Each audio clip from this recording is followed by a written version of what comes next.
Hello, hello, hello. We are making a video together. Okay. I cut like 10 inches of this foam rubber because I had two foam rubbers here on the couch that are soft and everything, but they were hanging this much over, and because of that my dog Elon would slide off all the time. And that's unacceptable. I can't have the dog slide down on the hardwood floors all the time, So even though he was sliding in slow motion, still not good.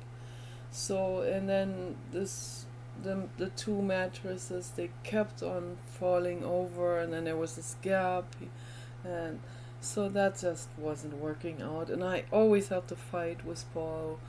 I have to fight about everything. I have to box my way through, and I have to push my way through with him. And he's in total resistance, and he doesn't want me to go. And then he says, then he makes everything super complicated, like hanging up the styrofoam packaging paintings on the wall. He made it so complicated.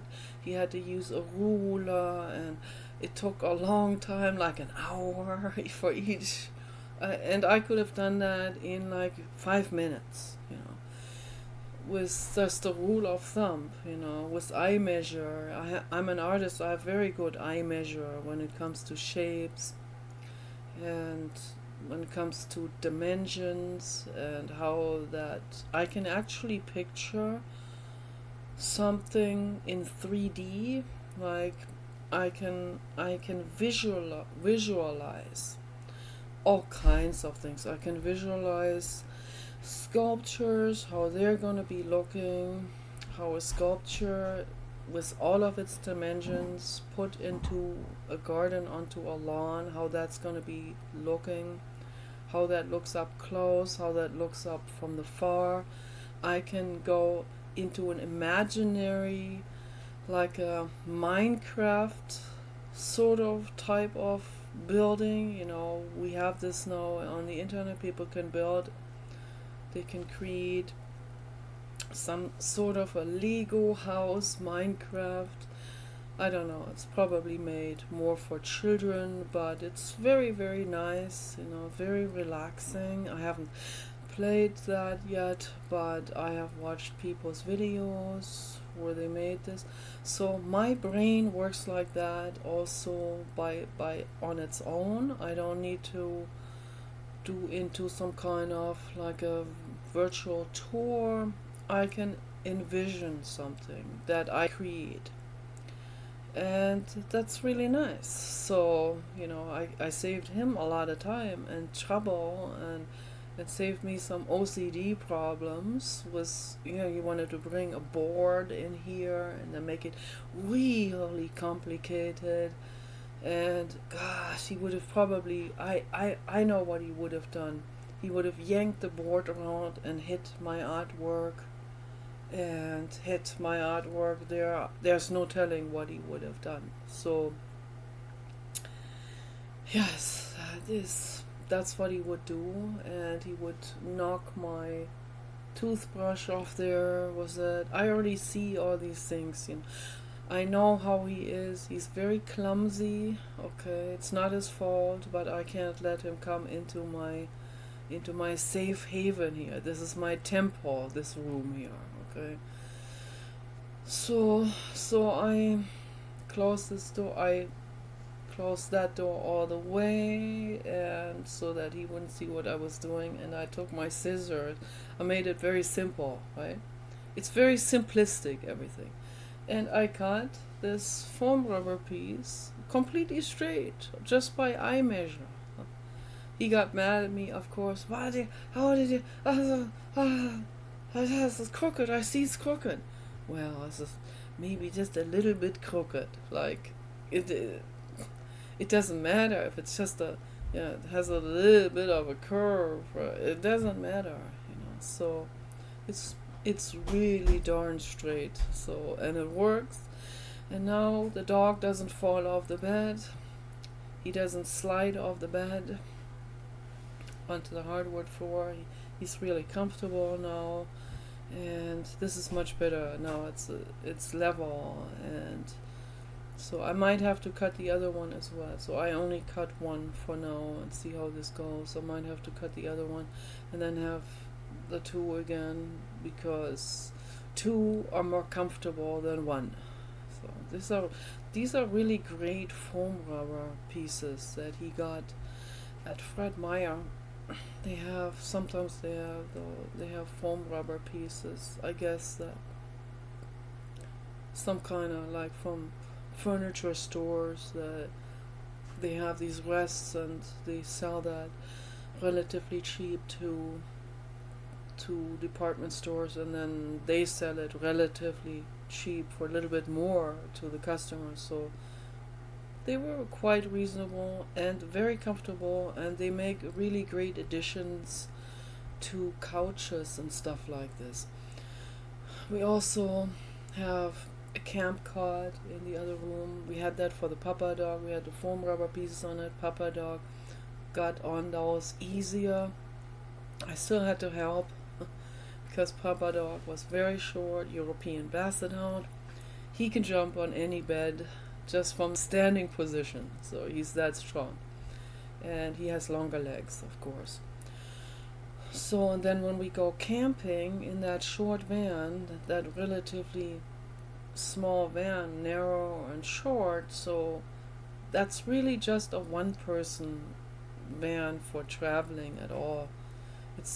It's really more like a utility van for someone, I don't know, for a roofer or whatever, or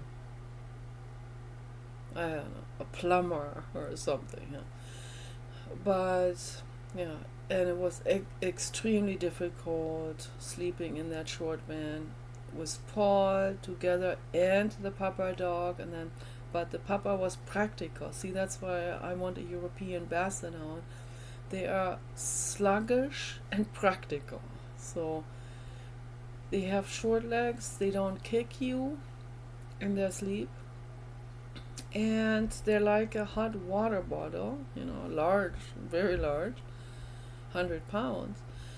100-pound hot water bottle, and Paul always, because of his diabetes, his feet get cold, particularly when we're traveling. We only travel in spring and fall, but still, it gets cold at night, particularly in the desert. And so that's why I got him winter boots, but he gave them back to me, and he doesn't follow my advice always. But when we had the Papa Dog, he had the Papa Dog at his foot end on the camp cot in the van. And Papa never complained. He was just so infinitely patient. And he was like in between Paul's legs and in between his feet, and then the sleeping bag over him. And so the Papa just had his nose sticking out. And so that kept Paul's feet warm. So then when the Papa wasn't there anymore, his feet would always get cold while we're traveling.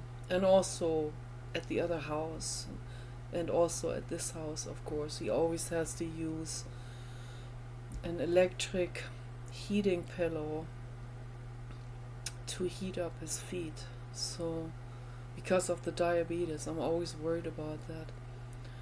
So now he has another dog, and they keep each other warm, and I'm just a little bit worried about the van. He is more hyperactive than the Papa, and he is smaller than the Papa, but he has longer legs, and I don't know how this is going to work out on the camp cot. So that's why I wanted Paul to buy a short utility enclosed trailer. He has a trailer hitch on the van, so we could travel with an enclosed utility trailer. Doesn't have to be high, could be, also where you have to duck down, just enough space for a dog and me to sleep in, and then he can sleep in the van. That would be so much more practical. I'm just rambling on about our lives. People are probably not interested in any of that stuff. But all of these things, usually most people don't think about the practicability things in life, but we have to put our minds into all of this. It's very important, we have to think about the future. We have to think about whether something will work out when we travel. We have to put a lot of thought into traveling. I always have, when we were traveling, or also with our former dogs already in LA. Paul was the one who introduced me to geothermal springs. I heard about that before, and my parents never talked about it. They always kind of rolled their eyes over it, like, that's something for old people in a geriatric home. My mother finally ended up in one of those because she had a hip joint replacement, gruesome operation, and then she had to go to one of those rehab places, and they had geothermal water. So bad, something like with the name bad means bath. So there is a couple of famous geothermal springs in Germany. They are all commercialized. They are all hogged by people to make some kind of old people's or hip replacement rehab centers out of it. And so we associated that with some kind of decrepitness and never put any thought into it. And then Paul introduced me to it, and he said, let's go to this amazing, completely wild and free geothermal spring, Sespe Hot Springs, in the Los Padres National Forest. And it was not that far from LA. We drove a couple of hours, I don't know, probably 3-hour drive from Marina del Rey, where we lived, and we took our former dogs. And so he knew he's into survival. He knew what to bring, lots of dried food like oatmeals and stuff like that, and lightweight camping equipment, because we went backpacking, and that was something. Oh my gosh, that was wild. That was the Wild West, absolutely. I told Wanda Hussey about our experience, and she said, wow, that sounds really like that's a real experience that you had there. And she had amazing. Check out Wanda Hussey. She's really cool. She has a YouTube channel. She's real famous. Not like me with 10 views. She has millions of views.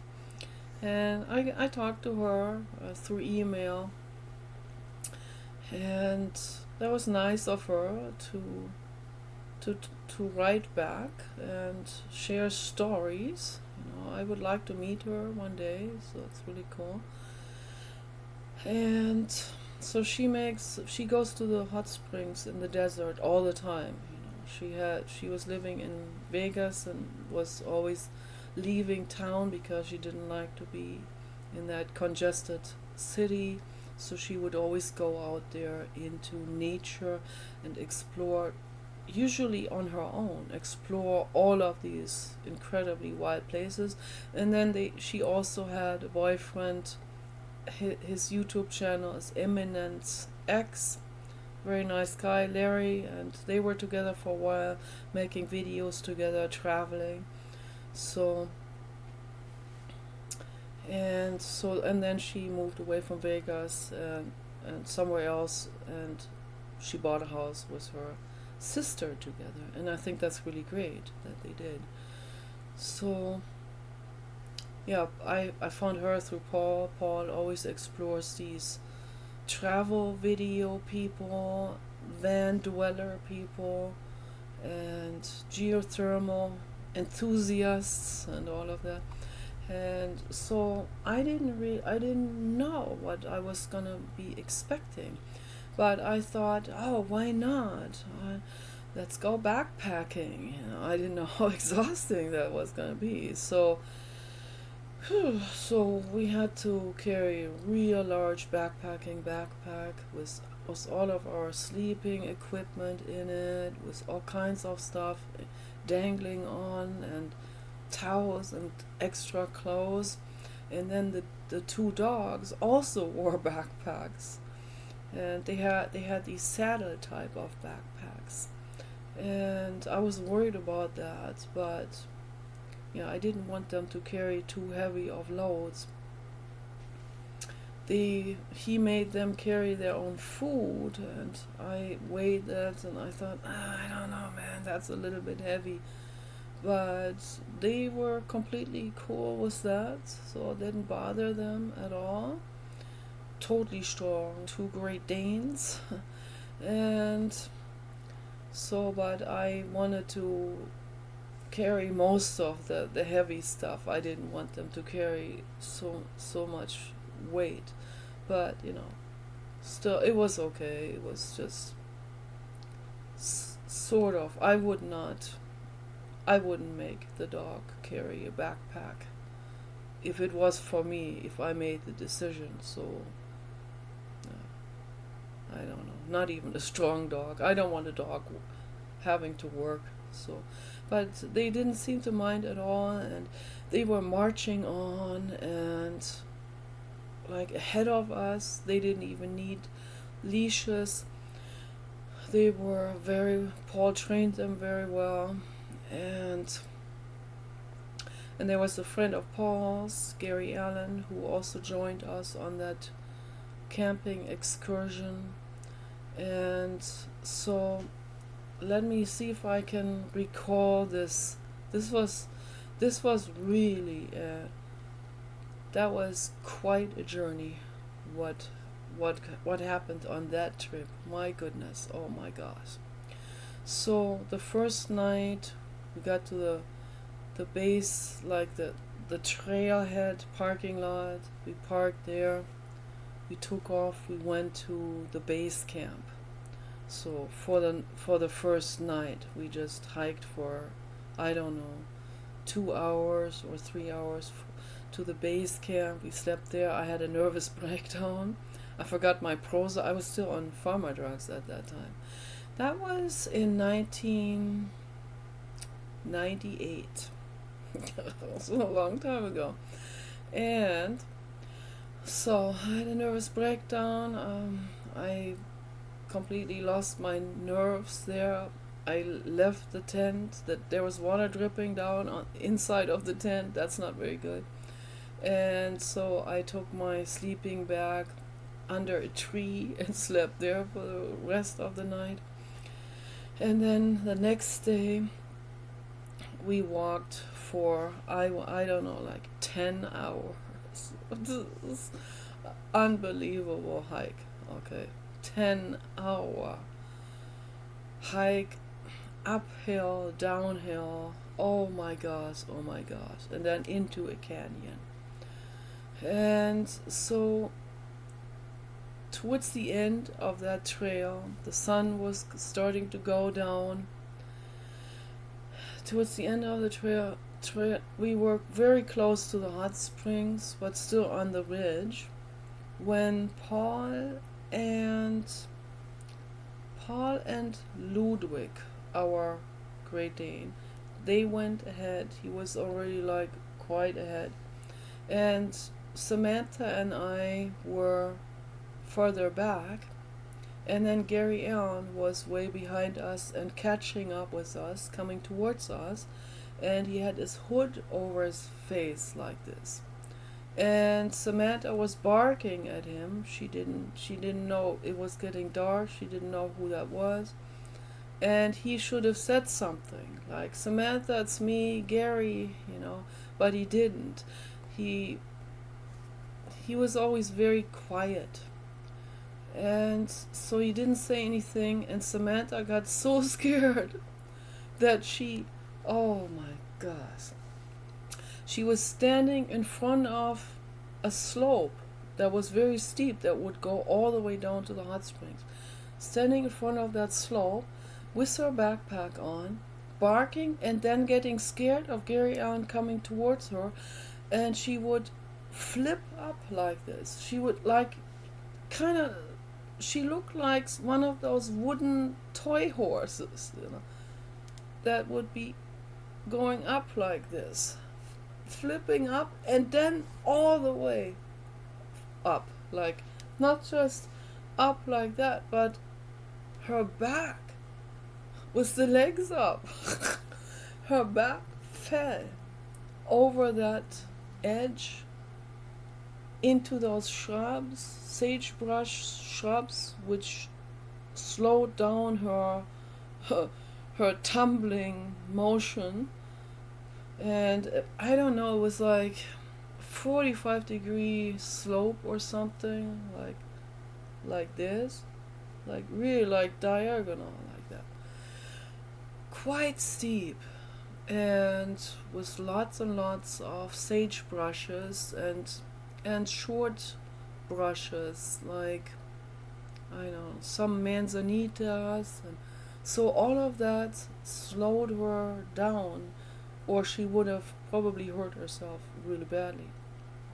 She tumbled down. It was good. By that time it was already almost completely dark. I looked over. She tumbled down, and I couldn't see her anymore at some point, and I just ran down that hiking trail, crying and crying and hysterically screaming for Paul. Paul, Paul, Paul, Samantha fell off the cliff. Oh my gosh, oh my gosh, oh my gosh, what are we gonna do? She fell off right there, and the hiking trail was meandering like this, down that hill, down into the canyon. And then Ludwig came towards me, and I held on to him. He comforted me. And then Paul just ran down towards the hot springs, so hoping that he could somehow find her or protect her from falling any deeper. And as Ludwig and I were sitting there, Gary Allen was catching up. I said to Gary Allen, oh my gosh, if something happens to Samantha, Paul could not handle this, and I couldn't handle this. And I was sobbing and crying. I was shaking. I was so afraid. And then Gary Allen kept walking, and then Ludwig and I kept walking also towards the hot springs. And then after a while, Paul came back with Samantha on the leash, but the backpack was stuck somewhere on one of those sagebrushes way up high, and he said, she's okay. Oh my goodness, she just had a few scratches. Oh my goodness, oh my goodness. I was so grateful, so infinitely grateful. And then the next day, Paul went up there with his hiking poles. He was still in better shape at that time, and he climbed up there and he found her backpack and brought it to the hot springs. And then at that night we got to the hot springs, and it was completely dark. We had our LED headlights, and Paul and I, we could not wait. We took our clothes off and dove right into the hot springs naked, and Gary Allen was too afraid to go in there to take his clothes off. He was further away, but looking at us with his LED headlight. And I didn't care, I just wanted to get into the hot springs. And the dogs liked the hot springs. They drank the water, and oh gosh, that was that was something I have always before I met Paul, something that I've ever wished for. I had these visions already. Like, I don't know about, actually, I was still living with Kelly in Santa Monica, and we were always sitting in front of our apartments talking to some other people there in the summertime. It was nice talking to the other people from the other apartments. We were sitting outside on chairs and lounge chairs, and I remember one night I was sitting there were some cats that we petted, and I was looking into the night sky. And the sky was fairly clear. I mean, in LA, there's a lot of light pollution. But I still looked there were still some stars. I saw Venus and Mars and the moon and some other stars. I couldn't see the whole Milky Way like at the other house or in the desert. So, but I looked in the stars, and suddenly I envisioned that an alien spaceship comes down and rescues me. I always want to be rescued. And brings me on board of that ship, and they have these amazing illuminated jacuzzis inside of that spacecraft. And I take my clothes off, I go into these whirlpool jacuzzis from the aliens with blue and green lights inside, and with really healing water. I envisioned this. And just a couple of months later, I meet Paul through someone from the center. And yeah, it's like 3 or 4 months later, I met Paul through Alan, and we went hiking together. And then Paul wanted to take me hiking with his dogs and not Alan. So he wanted to go hiking with me. And I thought, why not? I was just friends with him for several months. So, and we would always go hiking together. And I really liked that. So I've always wanted people to go hiking with me. I've tried to, I've finally found Alan from the center. And I went hiking with her and her dogs, and then with Paul, and he couldn't bring Ludwig because he would be fighting with her dogs, so he brought Samantha, but Samantha ended up fighting with her female dog, and so then they didn't go hiking together anymore. But I went hiking with Paul and the dogs, and so that was really nice. I really liked that, because I remember in LA at the center at Santa Monica College, then I was back in Germany at the university trying to find people to go hiking with me. There was one girl I went hiking with like one time, and the other people didn't want to go hiking. It's always the same thing, like wherever I go, whether it's Germany or LA, people don't want to go hiking. And some people got mad at me at the center. They said, I don't want to go hiking. In groups therapy, I remember there was one guy from Denmark, and he was like, I don't want to go hiking, I want to go to bars. Okay, then do that. I prefer to go into nature and breathe fresh air and touch trees and plants.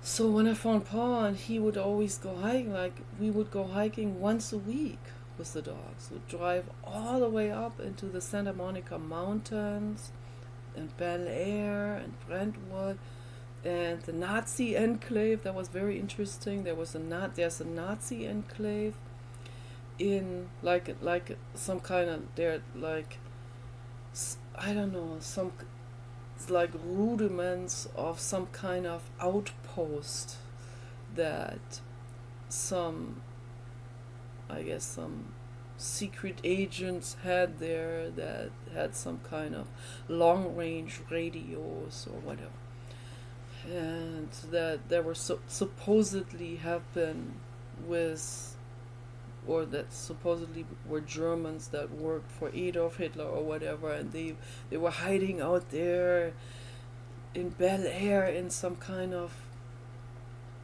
enclave and some kind of canyon, and when we hiked down there, and it's an abandoned shed, and there people have painted swastikas inside and graffiti and all of that.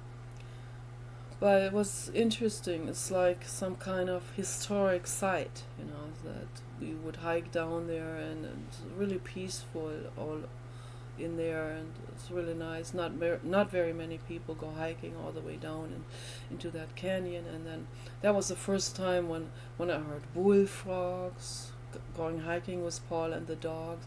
So, and then when we took our first backpacking trip to Sespe Hot Springs, that was absolutely heaven. And I remembered wishing for this. I remembered when I was in the hot springs, looking into the stars, I could see the whole Milky Way, like illuminated, no light pollution out there in the Los Padres National Forest. And I remembered that just a couple of months, or maybe by that time, maybe half a year before I was in Santa Monica, before I met Paul, I wished for the alien spaceship to put me into one of their healing jacuzzis. And now I was in a natural healing pond. That was really a river, a hot river. There was cold water and hot water coming together, and the water temperature in those pools were just perfect, just like 102 or something Fahrenheit. And we were in there like every day and night, deep into the night. We'd be on our backs, naked, looking into the stars, and the dogs running around us, happy. It was really nice, This was so much nicer than any Ritz-Carlton 10-star hotels that my parents have taken me to. I really have to say that. It wasn't luxurious, it was rough, We didn't have gourmet food, didn't have very much food, but we were constantly in the hot springs, and I was happy. I forgot my Prozac. Then after 1 week, I was like, oh, I forgot my Prozac. I didn't even notice it. So suddenly I see, I forgot my Prozac. Oh, I didn't even need it. I was happy there. It was hot spring water, healing water. I had a few meltdowns where I cried, but not near as bad as usual. Like in the past, in LA, I would be crying. I would be hysterically crying every day and having fits. And Paul's dad called it the spells, and it was crazy, while I was doing primal therapy. So, and then on that backpacking trip, I cried maybe for 15 minutes. One time, the whole time we were there for like 10 days. So, wow, what a difference between LA, and this hot spring vacation. was the healing water that was healing me. I needed to stay there for the rest of my life. But then eventually the food was on. Gary Allen left after, I think he left the very next day. He only slept there one night. He did not even go into the hot springs.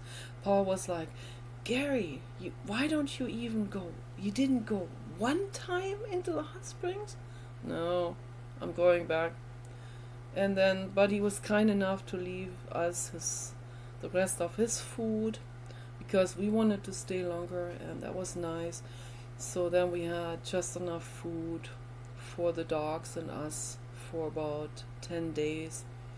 And then we finally had to leave. I didn't want to leave there, we had to go back. And I cried on the way back. I didn't want to leave there. We ate some berries that were growing on the hiking trail. I think they were hawthorn berries. Tasted really good, full of vitamin C. And then we were back at the base camp, slept there, and then went back to the car. And the dogs were still skinny at that time. He still had the Geo Metro. It was very uncomfortable. And then we stopped at, I don't know, at a McDonald's somewhere, and my mood got sour very quickly. And I could feel immediately the difference between being out there in nature, and my brain calming down, and then going back into the city. I think it was Bakersfield. Went to Bakersfield, like suburban, crowded, with smog in the air, going to a McDonald's, and it was like such a plunge back into big city. It didn't feel good at all. There were aggressive people, and oh man. So yeah, but while I was at the hot springs, that was so amazing. So then we went to more hot springs and different hot springs places, and always camping. We went on one more backpacking excursion with Gary Allen. That was not to hot springs. There were cold streams that we went to. That didn't feel so good, and yeah, I didn't feel that good on that trail. So slept there one night, went back the next day. I forgot now how long we hiked, but we hiked for, I think it was in San Bernardino out there, or San Gorgonio or something. I forgot the name. So, but yeah, it was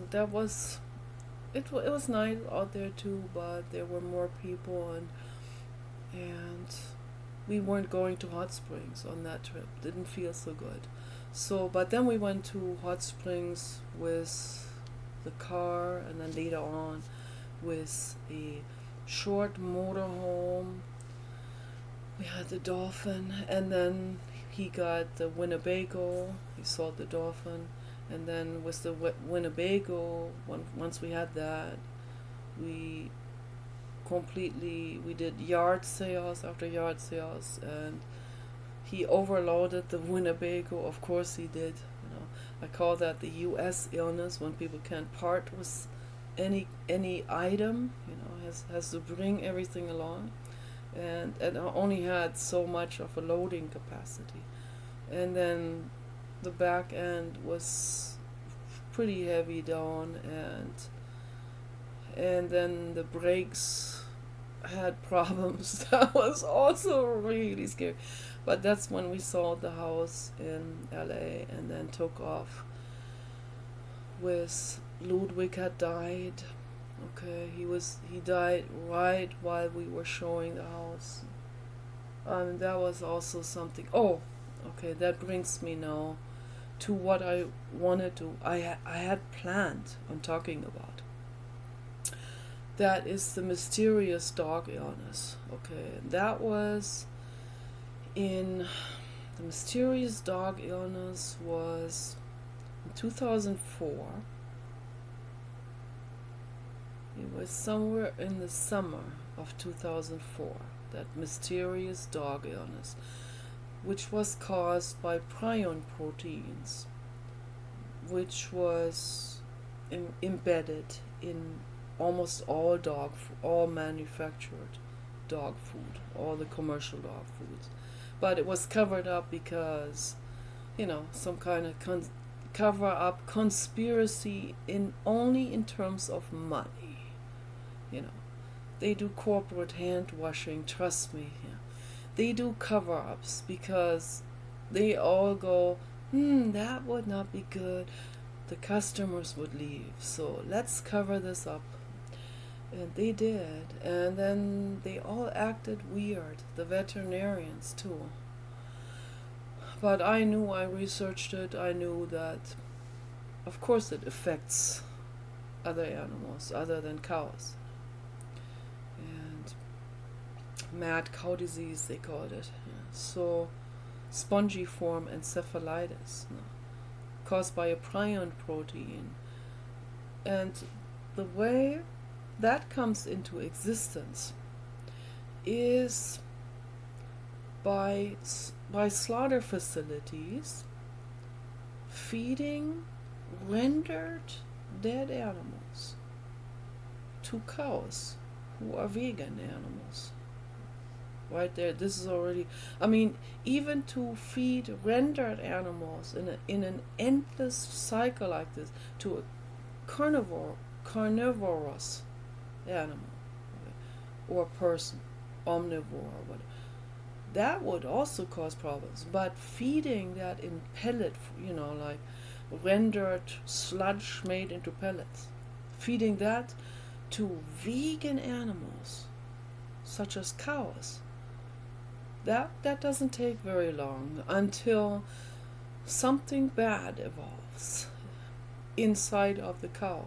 So that eventually, all this never-ending, different proteins, they're always like proteins over proteins, they're like mutated proteins. Okay, that's what the prion protein is. So finally there's this prion protein, a mutation, because of the never-ending rendering of animals and putting it into pellets and then feeding it to vegan animals. So including rendered cow materials put into meat grinders and stuff like that, of the cows who also had been eating these pellets. That went on for years, right? Eventually something evolves out of that. So that's evolution again, Then the prion protein evolved. It's a mutation, and this prion protein happens to lodge itself into the brain cells, and it's not a virus, it's not a microbe, it's not a parasite, it's a protein molecule, but it is shaped in a way where it clings to neurons. It just happens to evolve that way, right? And then it clings to the neurons and it renders them ineffective. It actually causes the neurons to die. It causes cell deaths. So this, in accumulation, caused their brains to become, as they said, like Swiss cheese, where there are pockets of the brains that were dead. Okay, and then it affected the motor function, which is in the occipital lobe. And so cows started to fall over like this. They couldn't walk anymore. And they would wobble. They lost balance. And they observed this. They started to panic. What's going on here? So scientists came in. They found out what's going on. It's caused by the prion protein, but they tried to cover it up. But I researched all of this. So the dog food manufacturers, they didn't want to lose their customers. They'd rather have the dogs end up like the cows with mad cow disease. And they all lied to our faces and said dogs can't get that. Yes, they can, absolutely. So that's what our dogs got, and not only our dogs, but other people's dogs. One guy across the street told me his friend's dog had it. Okay, it was on the news even because so many people's dogs had it. But they only covered it for like half a minute or something, and then went on to something else very quickly because they didn't want people to ask questions. But I will ask questions, from everyone out there. I will, and I'm not going to let go of that. I research this and I talk about this wherever I go. And so we had to quit giving this dog food to our dogs. It was really bad. They had, like I mentioned, I talked about this in another video before. They had, it went on for about, I don't know, maybe a month. It was really scary. Both our dogs, Ludwig and Samantha, Ludwig was already old, both our dogs had these mini seizures where they thought they were being shocked by the shock collar. And that's why I'm against the shock collar, because the dogs were so scared they thought they were being shocked. They thought they were doing everything wrong. This is so incredibly awful. So, and then they didn't even want to drink the water because they had constantly had these mini seizures. They thought they were being shocked. Then they didn't want to drink water. They didn't want to eat. They were standing in the corner shaking. I held them in my arm. I said, it's okay, we're going to make it through this. So here comes something very metaphysical again, okay? Because I am open-minded towards all of this, okay? During that time, we would take them out there to the park for a walk to make them feel better, to comfort them, right? And we would give them water there and try to fix this and try to help them as good as we could. But this kept on going, and they were both afraid. And I would also I was petitioning for the whales against active sonar during that time. And I would go to Barnes & Noble and 99-cent store and Target, different places, with my petition board. And I had people sign the petition that I created myself, that I could collect the signatures and send it to Hillary Clinton and John Kerry. So I was doing that, and I don't know, it was about a week in when I was in front of Barnes & Noble. I was having people sign my petition. I'll be there for 2 or 3 hours at the time in the afternoon. And suddenly there's this woman coming towards me, and she says, oh, what's this about? Oh, it's against active sonar. It's killing the whales in a brutal way. And she's, of course I sign. Real nice lady. And she said to me, she looked at me, very, very intuitive lady, psychic. My baby is dreaming. Yeah. Oh, baby, what is it? Dreaming? He's dreaming. Yes, dreaming. Oh, yes, he's dreaming. Oh, he's dreaming. Oh, he's a dreaming. So, and she saw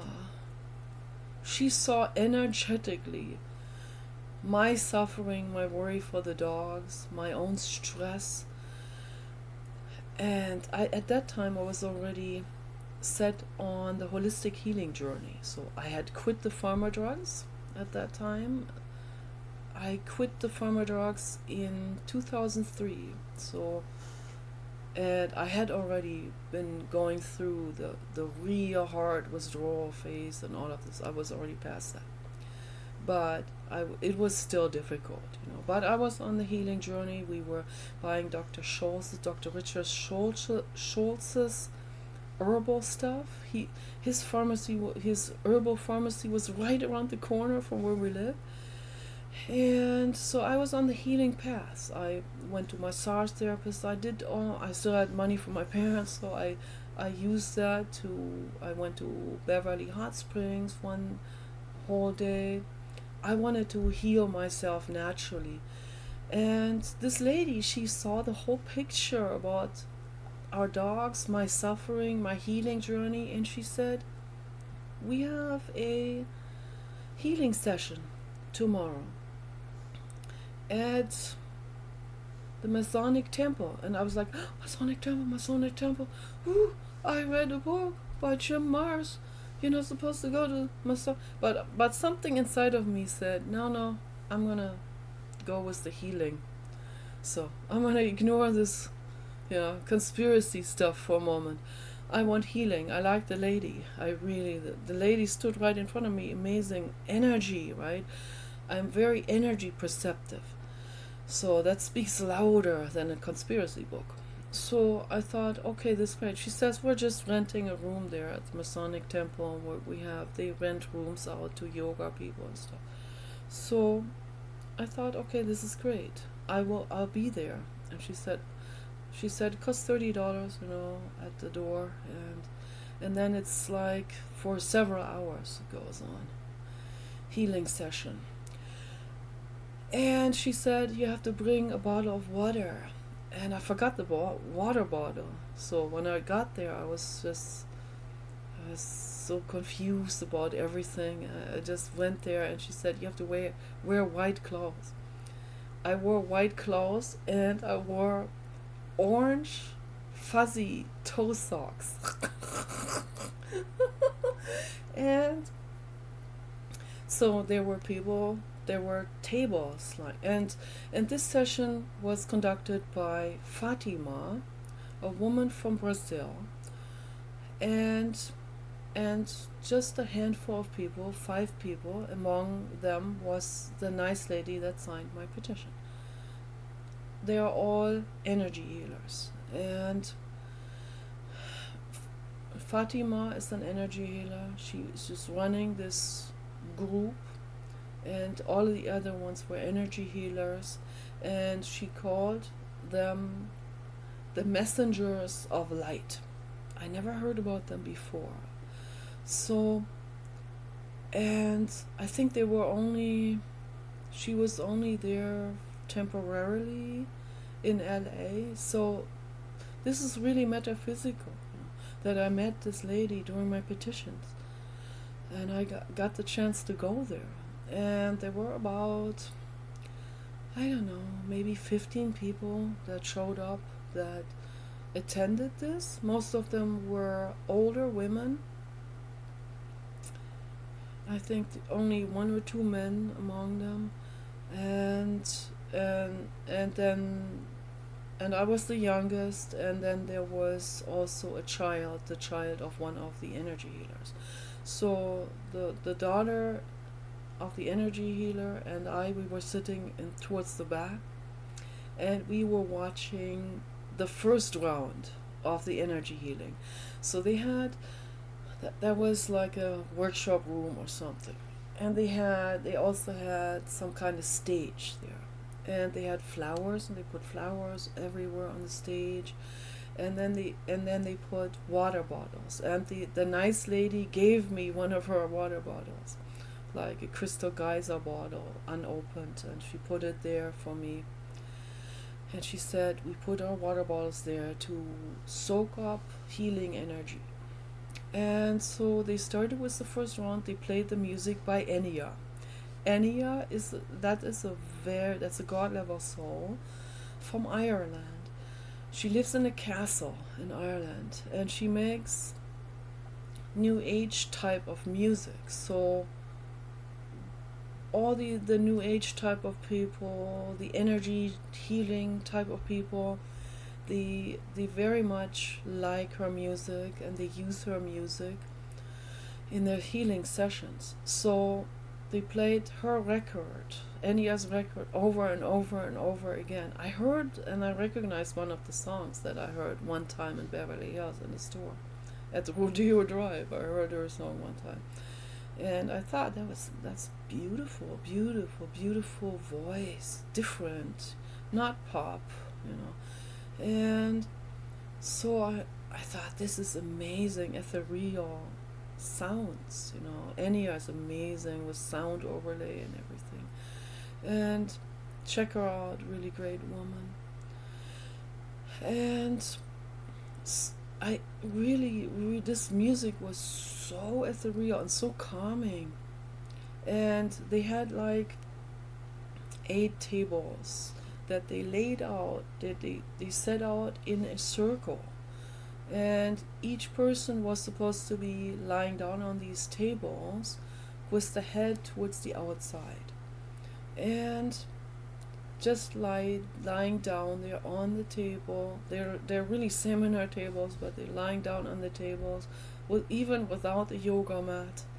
And just lying there on the back with the hands next to their bodies and the feet towards the center. And then the energy healers would walk around them like this, and they would go from person to person, and they would touch the head, and they would go lightly over the body, and checking out their energy, you know, reading their energies, and doing energetic healing, energy healing, empowerment. And the girl, this, I don't know, 12-year-old daughter, and she started to snicker, and I had to laugh too, because it was, we'd never, I guess, I don't know if she had seen it. Her mother's an energy healer, she probably has.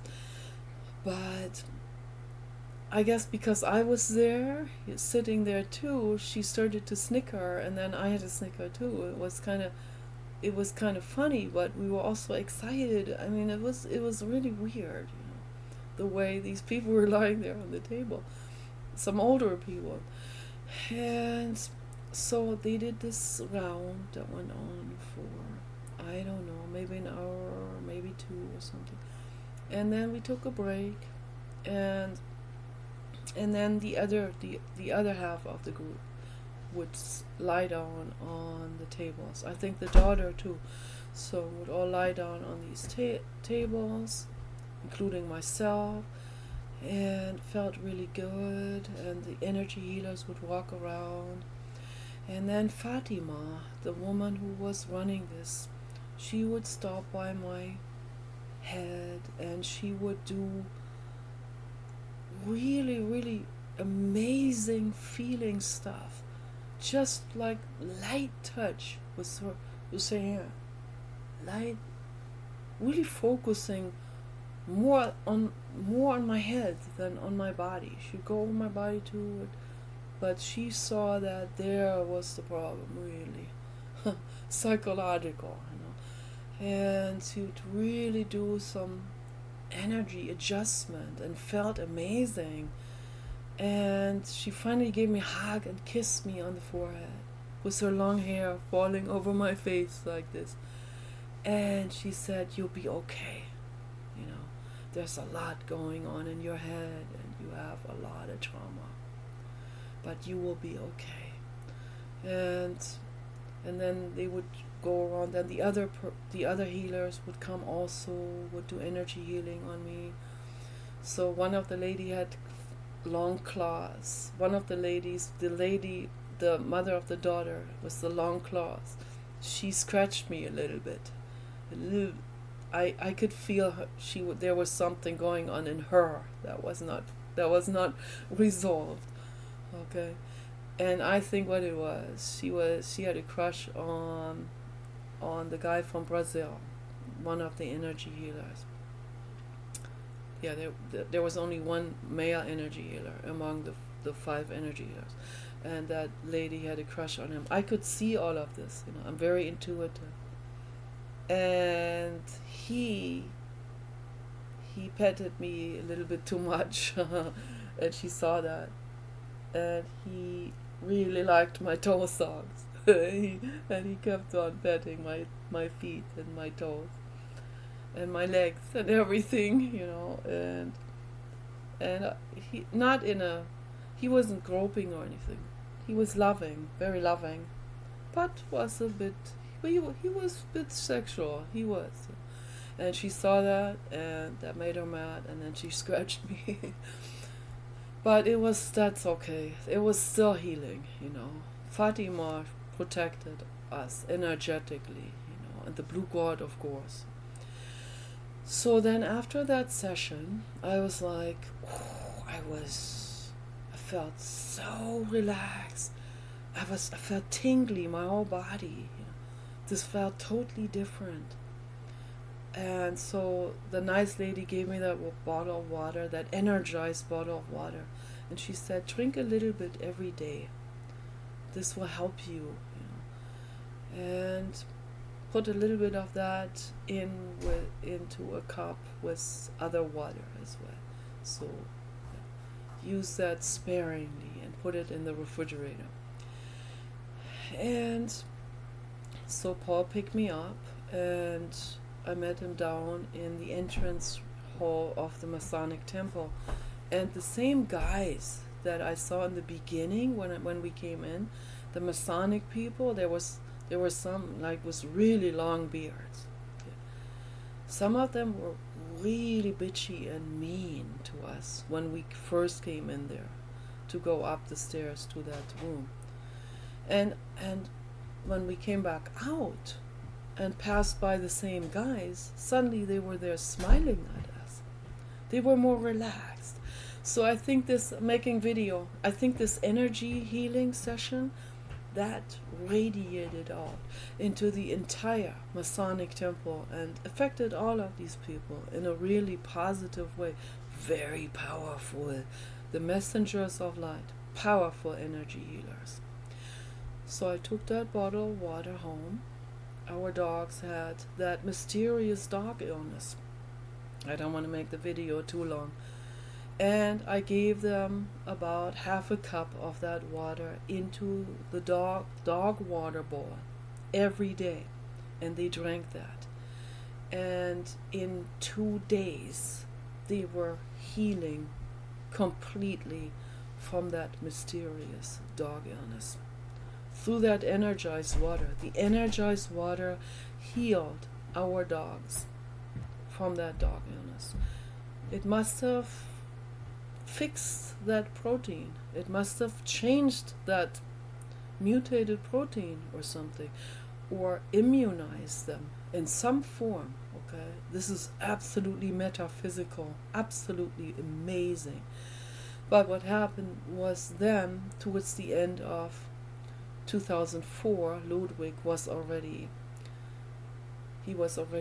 over 11 years old. For a Great Dane, that's already very, very, very old.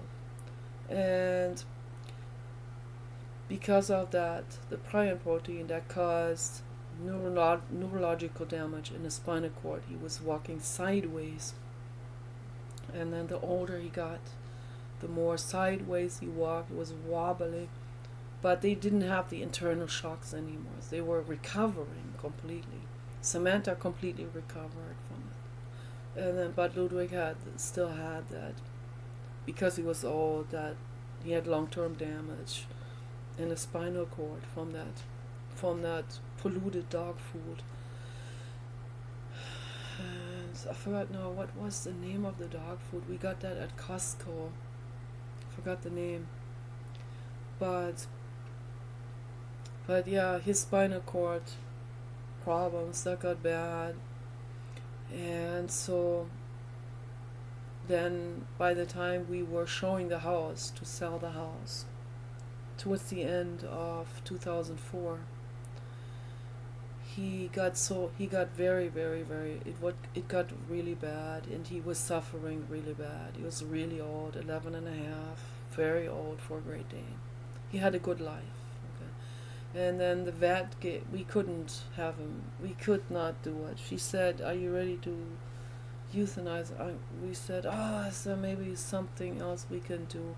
She gave him some kind of medication that would just prolong the situation. That was just pharma. It was just something to, I don't know, some kind of nerve stimulating drug. It's not good. So we gave that to him, had side effect also. But we went on one more vacation to Santa Clarita with Ludwig and Samantha and slept there overnight on a mountain top. And we took the seat out for Ludwig to lie down on the ground because he couldn't climb up on any couch anymore. And so it was, I think, the next day or the day after that when the medication let off and it got really bad, even worse than before. And we decided we didn't want to let him suffer anymore, and we had to do the euthanasia. And I lied down with him on the ground on the floor of the veterinary office, and I was holding him the whole time. So, and that was very important to do that. But we left him there, and I didn't feel good about this. But we didn't have space. Had a really small backyard, and so, and then what happens to all of those carcasses? They get put into a rendering plant again with prion protein. This is not good. Okay, it's crazy. But I mean, but this energized water gave Ludwig another 6 months to live and live good, with camping and with cuddling and loving and hiking and going for walks at night in Marina del Rey was always nice. So, and just 6 months more borrowed time, for him,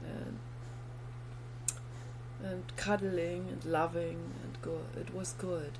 So, but it was hard on me, It was hard on me losing Ludwig. That was so hard on me that I was not doing well psychologically. When we finally left with Samantha for good in the Winnebago, and went on our 3-year homelessness vacation motorhome trip before we bought this house here. And bought this house in 2007. So yeah, it was really hard on me. And this whole motorhome trip was very difficult. But anyway, that was much longer than an hour now. Take care.